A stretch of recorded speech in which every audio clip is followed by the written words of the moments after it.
लगातार बुलाते रहते हैं। बाबा का जब बुलावा आता है मैं उनके दरबार में हाजिर हो जाता हूँ।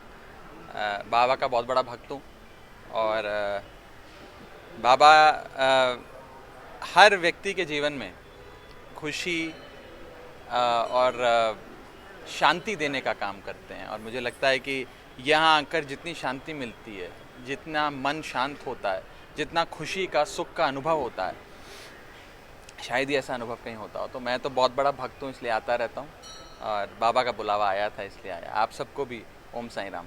देखिए, ये कोई सियासत या राजनीति की जगह नहीं है, लेकिन बस इतना कहना चाहूँगा कि देश की सुरक्षा का सवाल है और इस देश की सबसे सुरक्षित इमारतों में भारत की संसद आती है। अगर देश की सबसे सुरक्षित इमारत भारतीय संसद, जिसमें प्रधानमंत्री, गृह मंत्री, उपराष्ट्रपति, पूरा मंत्रिमंडल, तमाम सांसद बैठते हैं, अगर वो इमारत सुरक्षित नहीं है तो फिर देश कैसे सुरक्षित है? और आपने सही फरमाया, आपके सवाल जो था वो बिल्कुल ठीक था कि अगर कोई विपक्ष के सांसद का मेहमान बन के सदन के अंदर आता तो उस विपक्ष के सांसद की क्या हालत करी जाती। भाई, लोग तो कहते हैं कि सबसे पहले उसे निष्कासित किया जाता, यूएपीए की धाराएं लगाई जाती, उसे आतंकवादी घोषित कर दिया जाता, उसकी पार्टी को एंटी नेशनल घोषित कर दिया जाता, सदन से एक्सपेल किया जाता, गिरफ्तारी होती, न जाने क्या क्या होता। अब क्योंकि वो सत्ताधारी पार्टी के सांसद हैं, कोई कार्रवाई उन पर नहीं हुई। कम से कम पूछताछ तो होनी चाहिए कि क्या उन्हें बेवकूफ़ बनाया गया या वो इस पूरे षड्यंत्र में शामिल थे। सारी जांच का विषय, हम चाहेंगे कि जांच हो और जांच के बाद सारा जो जांच रिपोर्ट है वो सदन के भीतर आए और सदन में इस विषय पे चर्चा हो।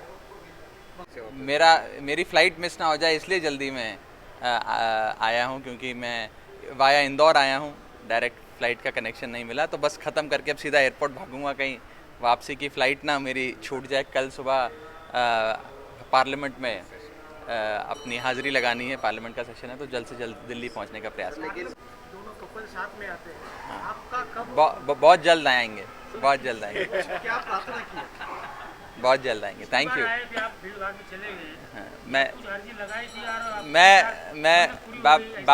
बाबा का दरबार एक ऐसा दरबार है जिसमें अर्जी लगाने की ज़रूरत ही नहीं होती। आप बस पूरी श्रद्धा से हाथ जोड़कर, माथा झुकाकर बाबा के चरणों में अपने आप को समर्पित कर दो।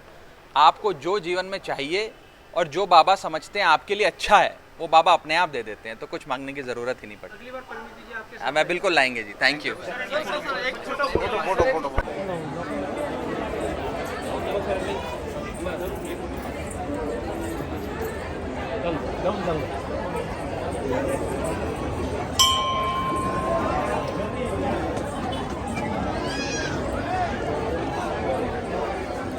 चलो।